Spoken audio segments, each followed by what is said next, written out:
Thank you.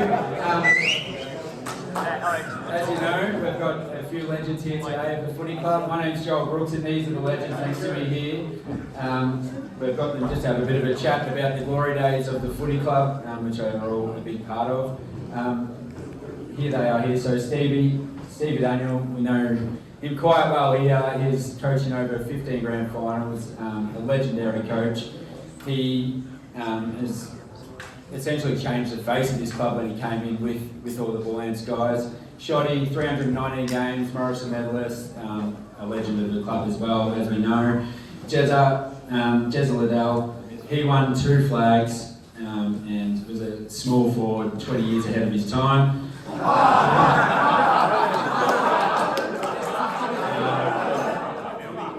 Paul Cox, champion player, he was a coach and president. And Joffre next to me, Joffre Anderson, who I spoke to earlier, two flags. And I said, how many team of the years were you in? He said, just say multiple. So they are all champions. And Shotty, I just want to start with you. So you played 390 games for the club, you were a coach in 2003. What was it like at the club before everything changed? Yeah, thanks, Brooksy. It was tough. We were speaking a bit about it last night. We were exceptional off the field, but not so good on it. I think I played my first game in 94 and 95 and didn't get a first finals till 2004. So there was a big period there, and Cox, you're a big part of that, and Joffre as well. It was tough. Like I said, we enjoyed ourselves, probably.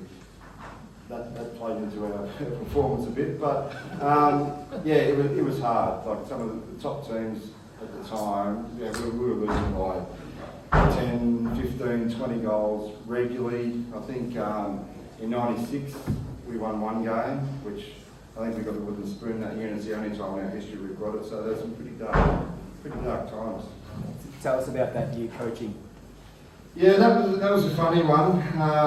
It certainly wasn't my intention to coach that year, but the club was in a bit of a spot. The magician next to me with a few other senior boys had started to work on a plan for 2004. So I think I was a bit of a stopgap for a year, but look, I was happy to do it. It was probably the hardest and worst year of footy in my career, but like on the flip side now, I'm really glad I stayed around and did it. You know, some super blokes, a couple of them over here. Tomo, who came back and played, knowing probably what was ahead of him. Bruce Saunders, a few of those boys who came back playing, knowing we're up against it. Yeah, it really helped moving forward, doing those really tough times. How tempted were you to, so Wangaratta came, how tempted were you to head there? Yeah, at the end of 2002 I was pretty close. Like that was what, 7, 8, 9 years of mediocrity at best. And I sort of was thinking about playing some footy in the O&M, had a little chat with Lavington and then a closer chat with the Wang Rovers. But look, in hindsight, really glad I stayed. Like it was tough, it was hard, but it made the successes beyond that so much better. If you can pass to Coxie, so just so Coxie, tell us how you got the ball rolling with getting Stevie to the club as well as the Lions boys. Yeah, I guess I was lucky enough to, I actually come back and coached in 2002, and Matty O'Sullivan and myself, we basically talked Shane into coaching, and he did a great job, although you know, we weren't a great side, and Glenn Cole, he spoke to a couple of people and said, oh, we know this guy called Steve Daniel, you need to go and talk to him. So Gary Brown and myself, we took the trip up to Mount Ridley Road there, so halfway between here and Melbourne, and we met with Steve, and pretty much we signed him on the spot. He was very impressive, and we did recruit a lot of players from elsewhere, but we also got a lot of players back as well, and yeah, so it was a really good start to what happened in the next sort of 5 years. We won 3 flags. We were unlucky in 2004. We lost 2 finals by 2 points or 3 points, and then we went on in 08. We lost by a couple of points. So we basically could have won 5 in a row, but we did get the 3-peat, which was unreal. And yeah, thanks to a lot of people, like we had a great committee, and yeah, everything just sort of gelled. And every single player, every single person at the club was just having a ball, and we had great functions, like unbelievable. We had we had massive gate receipts, we had canteen, bar, it was just off the charts really. There was a lot to do with a fella called San who kicked 100 goals in the year. I think he kicked almost 900 goals in the time he was here. So yeah, he used to bring a few gates, and yeah, we just had a ball. It was just so much fun, and yeah, it's so hard to win a premiership, and you know, you guys today, we just love watching you.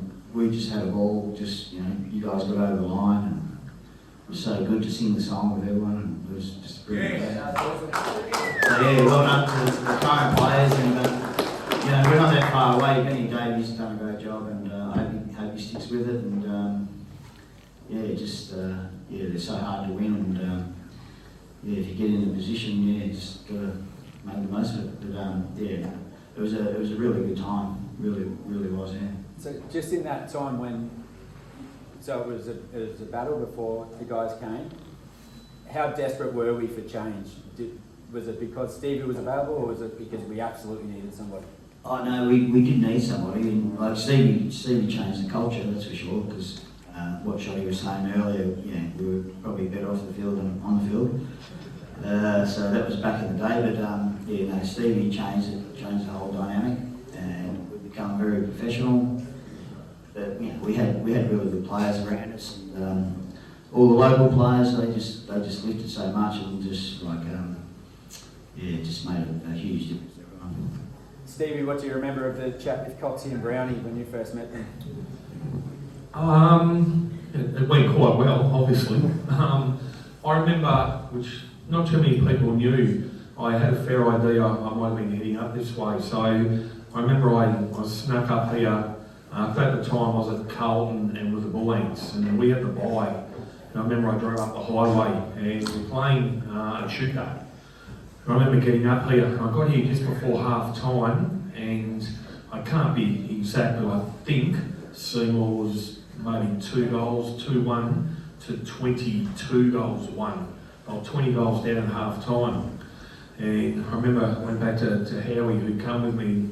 I said, mate, I think I'm going to coach Seymour Football Club. And excuse the language, but he said, you're fucking kidding me. You can't be shit. And then I said, well, I've just been up there and they're not going to, but they're 20 goals down at half time. So we've got some work to do. Yeah. And where did that start? Where did the hard work start? First, I suppose, port of call for me personally was I was able to coach so many really good players at VFL level, and one bloke in particular, Bernie Hayden, of course, who went on to coach after I did. I just love the way Bernie went about it. Yeah, Bull Ants were playing VFL football. He's just a terrific player, but as a lot of people say that do know Bernie, he's a better bloke than, you know, than what he is as a player. He's a pretty good player. And he set standards so high, so I jumped on the Bernie straight away. I just said to him, mate, what's the chances? Would you like to come be an assistant coach?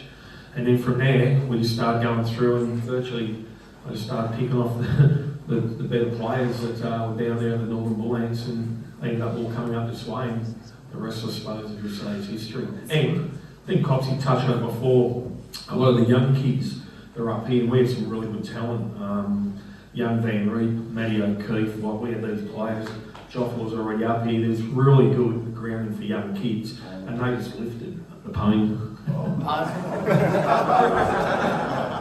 So yeah. So you just said that you brought some really good players here, which you did, but from I think everyone here would agree, you brought some great characters. So everybody here who came, you know, Havers, Hooper, Pet, they're all legends, right? And they stuck around the club. They didn't just come and go. That's correct. How selective were you in the players that you brought? I don't mind saying it now, there's no one from Yarra around. Very selective. So there's one or two that wanted to come, and we literally said no, and they went to Gerard. So the reason we didn't want them is because they were shit blokes. I hope there's no one from your old school.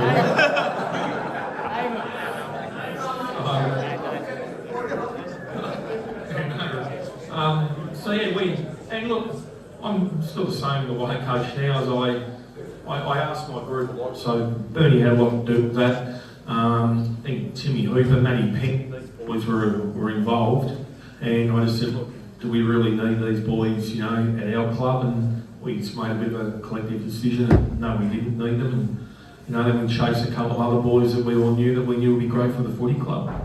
And you know, when you get blokes like Sard up here, and gee, I could tell you so many stories about Sard. You know, he's one of the best players I've coached footy, and he probably went up there was one of the best enough to coach. Yeah. Jezza, as a local, you know, you got these guys from Melbourne coming.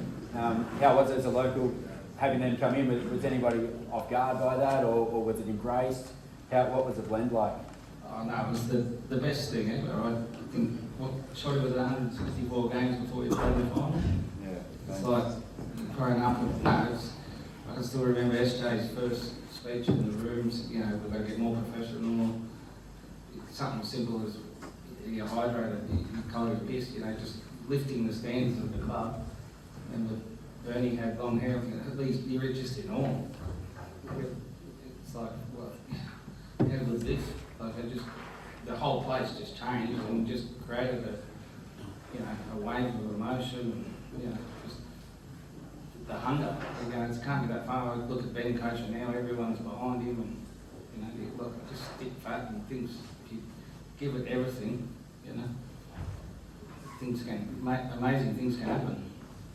And Joffa, it happened really quickly, didn't it? So how quickly did you realise that something special was going to happen, and how quickly did you feel that it did all blend together with the new guys coming in and on and off field? Like, you're obviously great mates with them all now.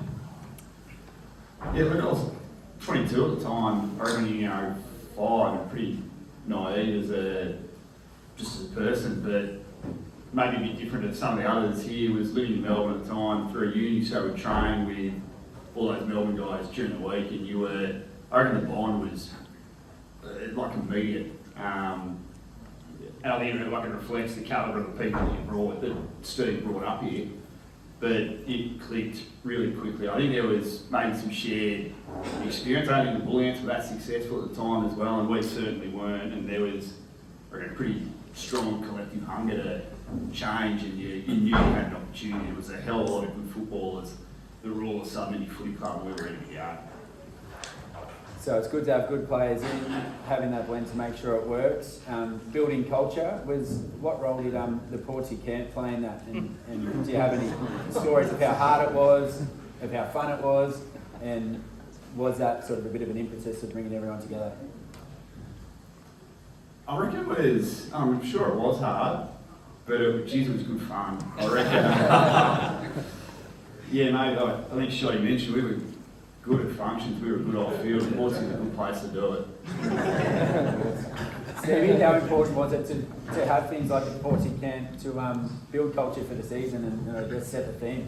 Yeah, obviously I find those particular things very, very important.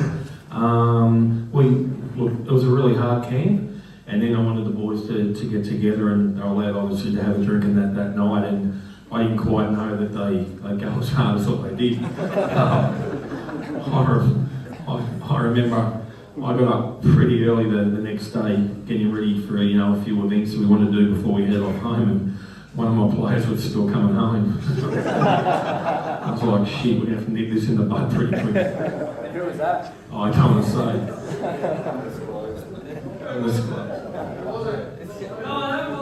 I think it was fun. I didn't probably in home. So in 04, we were really successful, but there were 2 devastating losses in the finals. Not to dwell on the hard stuff, but tell us about that final series. Oh look, I'll be honest. 04 I was really wrapped. Like, I'd come to the club, obviously they were in a lot of trouble, and the boys were fantastic. I suppose I was more sad that they probably didn't get the reward to what I felt they should have got. But in saying that, they got rewarded with the year that they had in playing finals. We're a little bit stiff, unfortunately. That's the way footy goes, as I often say. It's a brutal industry. It can bring you down. And we're so close yet so far. And we went away from that, and I just told them how proud I was of them. And the following year, we were able to do it. So, even though it didn't go to plan, it was still a very, very good year. Shotty, do you think that those two finals were a bit of a catalyst for 05? Yeah, definitely. I think we were very confident going in, even though it was our first finals campaign for over a decade. To lose the way we did in those two games hurt, and we were watching a video last night from Stuart Peterson. I don't know if he's still here, but he did some great work documenting all of our success, but also a lot of the pre-season work and that. And it was very much we were really happy we made it that far, and we played in a couple of finals. I think we finished second that year. And two big finals, two close games. We were happy, but we were also really upset. So it was a really sombre, quiet, sort of down room, and then a few weeks passed, and then pre-season started in the Portsea camp, etc. And that's when I think everyone was laser focused, going, gee, we were close, and we probably thought we should have gone further. And I think that was a real driving force to setting up that 05. As a skipper, how hard on each other were you? Demanding. There was some great players, and I was quite young at the time, but you all seemed like you were pretty uncompromising and ruthless, but demanded a lot of each other. Yeah, we definitely did, but I think it was in the right way. There wasn't too many sprays to each other. I think it was we all knew we were very clear on what was expected of us, and we knew what our training standards should be. We knew how we wanted to play. Steve was ruthless on us. He was very, the way he spoke, quarter time, half time, after matches, was really motivational. But he was also, he would cut through. This wasn't up to scratch, or you weren't up to scratch. And I think there's that honesty between each other. Like if you didn't play well, you tell each other. But it wasn't in a way, derogatory or anything like that. It was just like we've set this standard. This is where we want to go. You went up to that. There's an example, and we spoke during the week. There's an example from after the Euroa final when you said Havers might have hit you up. Yeah, we were speaking about it last night. The second semi-final we played Euroa. That was the third time they beat us for the year, obviously. Playing on Janzi, who I played on the granny, he touched me up, to be fair. He kicked a couple of goals on me early. I didn't play as well as I could have. Havers was pretty straightforward, and not in a derogatory way. Just you're better than that. He shouldn't be beating you. And that sort of drove me moving forward from there. And that's what we all had. A real respect, but a real understanding of what our strengths were and holding each other to accountability. Jezza, what was it like playing in the forward line during that 05 season? You have Collins, Sard, Pilling, yourself, there's some absolute stars there. What was it like? You just looked up to them, hungry, you felt safe, they didn't drop much, that was a bit hard. Phil's told me today he was recruited as a backman, so that was a new one. They taught you as well, probably as a bloke, as a person, because I was pretty good age, I'm still immature, but it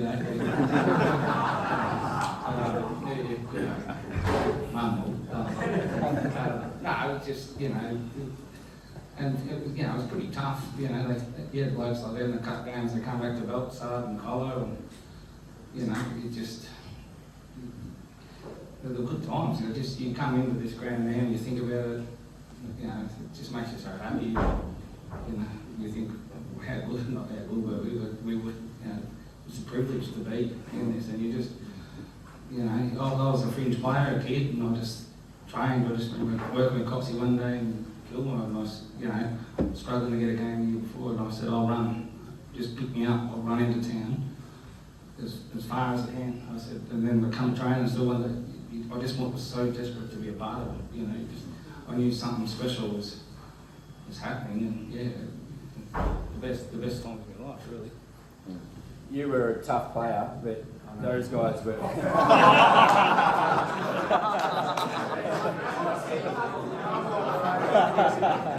Humble too. Feared. But with Colin starting filling in that forward, he must have been feeling pretty safe. They can all handle themselves as well. The place wasn't big enough for the four of us, so Phil's went back. I mean, you know, we had blokes also like Steve Shaw. Who else was in the forward line? We had games. Yeah, Sard. The Rat Snake, yeah. Metro. Yeah, you know, like sure, these are blokes, you know, they're seriously good footballers. Like, you know, we didn't have a weakness anywhere really. And I think a big thing to say that these blokes playing today, like we finished third, Urella smashed us, but we were just hungry and driven. And you know, things come out after they sort of weren't trained. They might have took their foot off a little bit. We were just so hungry and we just didn't stop. And then it just went bang, bang, bang, bang, and things happened. That's how quick it can be. Like they embarrassed.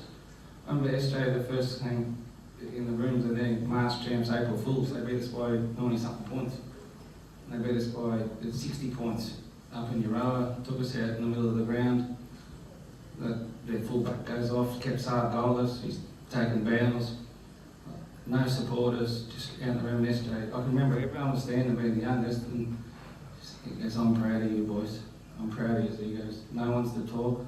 Just looked over there, hitting on the fence. You know, he rather see my rivalry's like. And he goes, "I hope this has hurt you as much as it's hurt me." He goes, "Just remember this. You've only got to get it once. We exposed them in some places today. I'm proud of you." And just the drive, like they were complacent. They were there for the taking. You know, we just went bang, bang, bang. It's not that far away if you work hard. Joffa, that 05 season, when did you sort of think there could be a special season? I think you were pretty strong from there. I'm not sure we went in favourites at the start of the year, but I reckon Sard would come up that year, and we were close in 2004. I think if we didn't get pretty close to it, you wouldn't have been happy with your year at all. We were a really good side. I think we knew it, but you have to work hard. Yeah. What was it like watching Sard out there? Pretty happy to be on his team rather than having to play against him. It was a free gig, and you're not going to see a better mark in the grand final than what he did. Actually, you got to take your pick. He took two massive ones. Genuine human highlight reel, and they had him at the club for so long. It was, I think at the time you might have, if someone asked who's the best player you played with, and sure he was good, Chewy's amazing, but I think you take a step that's daylight after Sard.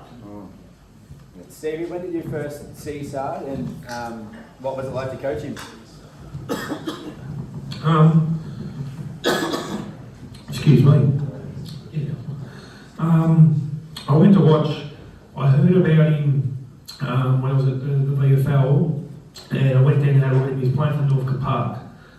Anyway, I went out 3/4 time, and the coach, I think, from memory, Sardi will know more, but I reckon they were about 4 goals down in this grand final.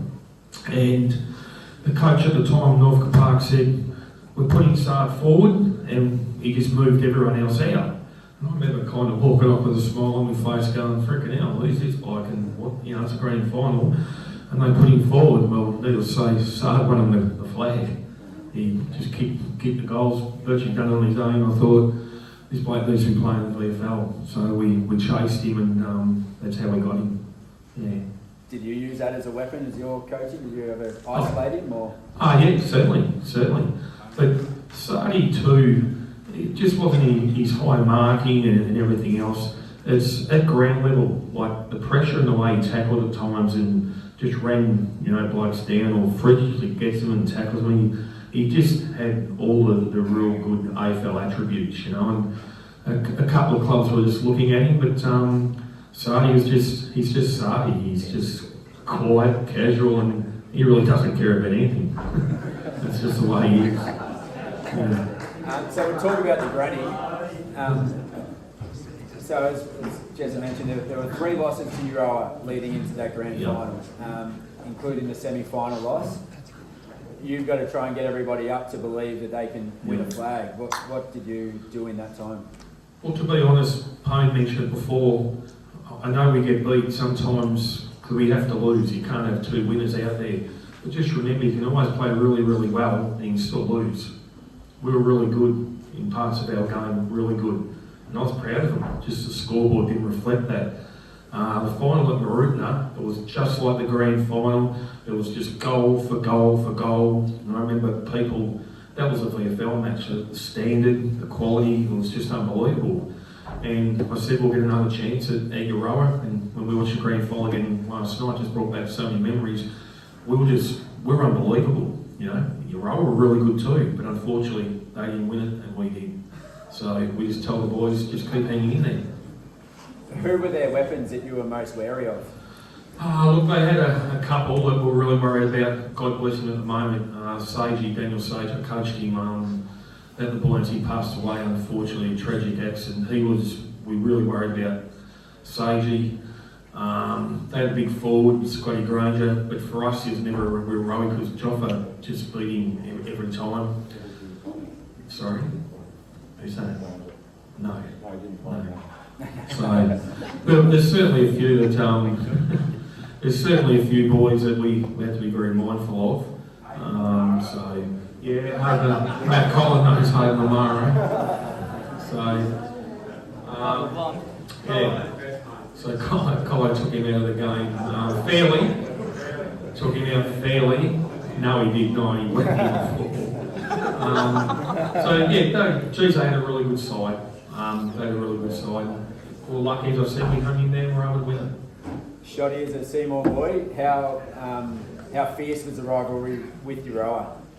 Yeah, the fiercest. Like obviously, it stems back decades, and probably like Greg Liddell and others here would know from the Warringah North East League, obviously to the GB.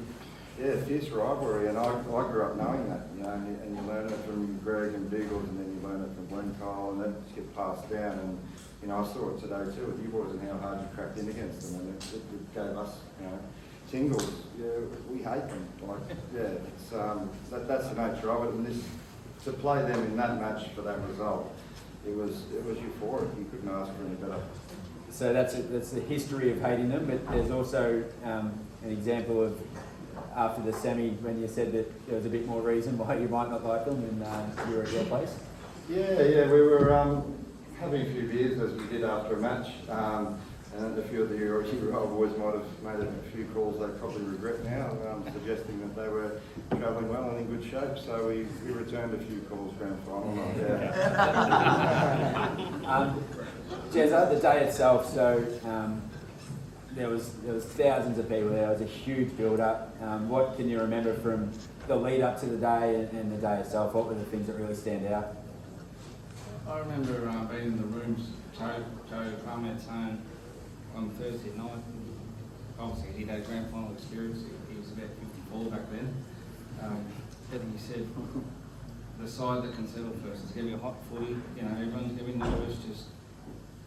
Just control. Get a lead, come to play. It sort of went the other way. We'll just chase it. And I remember Sarge Hanger. And remember, we had two of our better players, Pills and Penny, done their hammies the first final. So they've come in, started on the bench. And remember getting dragged for Pills, and he's come on, he roughed a couple up, and the bottle blonde collar, whacked Lamaro. They sort of turned. We were just sort of hanging in there. And then the Rat Snake kicked a couple of quick ones. So it just happened fast. It was like you didn't. It's probably better, if you think like you play Sydney in the grand final, you could, all day. It just happened that fast, and you're just like, it's the best day of your life. One of the next, we're probably better the next year, but it's your rubber, obviously. So it's just the best day ever, the best thing. So boys, stick around this club. It's the best club ever.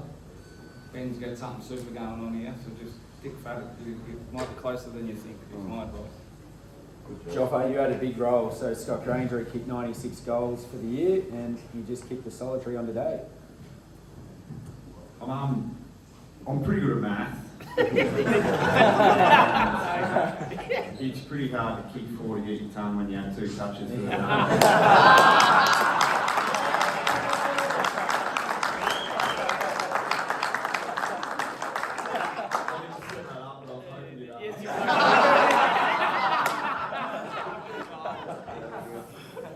Shotty, you mentioned that Jans might have had your measure in the There's the one more.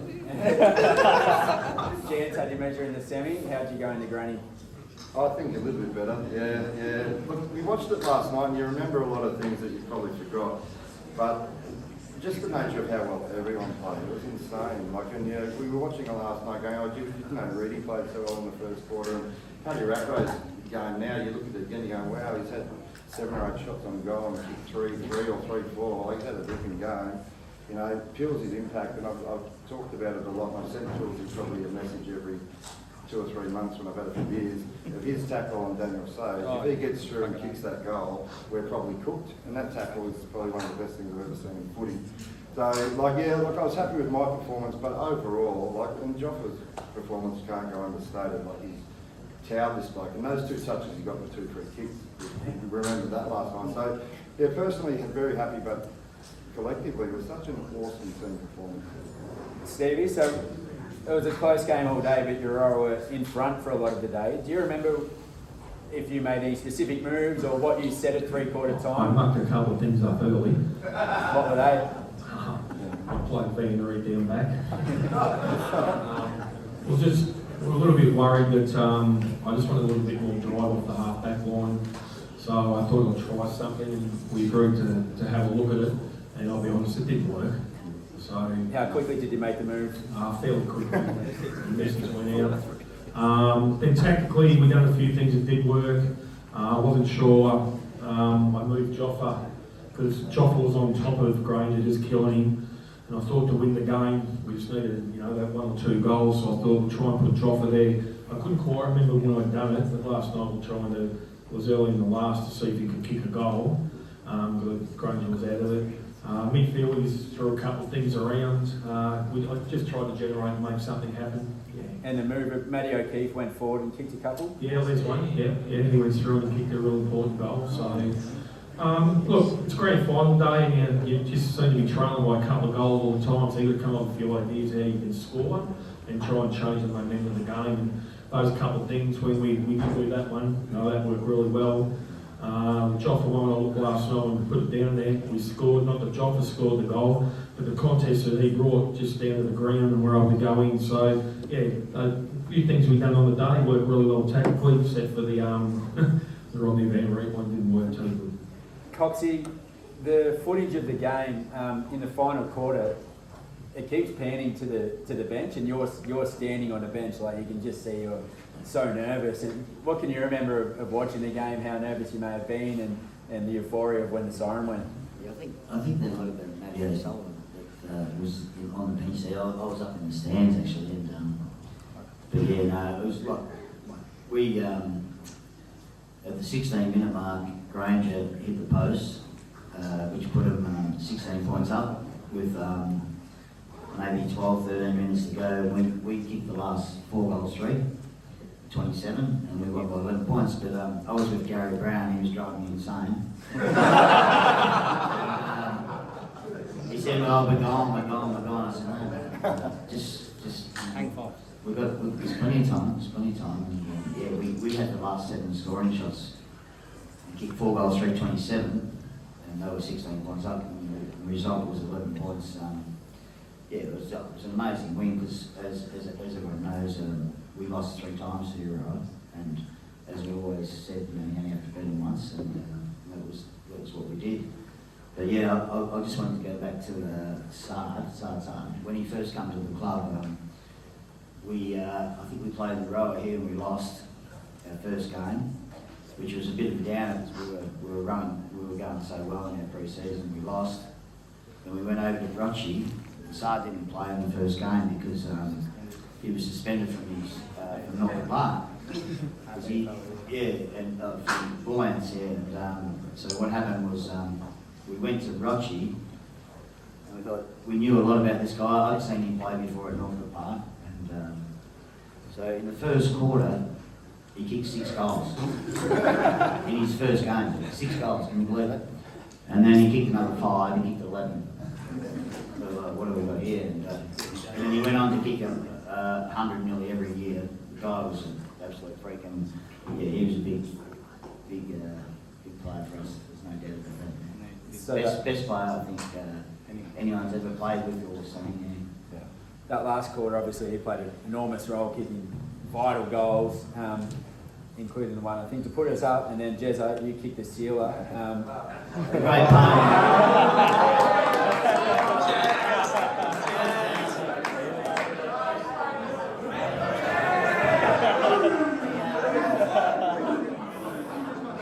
Great pone, he always says that he won the game for us, but Star put us in the front.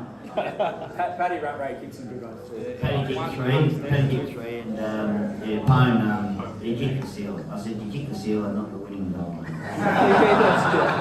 And he shows everyone the video, weekly.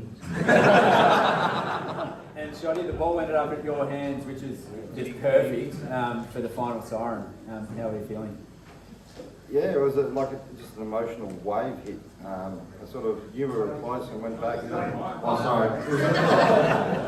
I've gone in the daydream. It was an emotional wave. I knew I had the ball. I knew there wasn't more. I was just going back to look for the next kick, and then the siren went.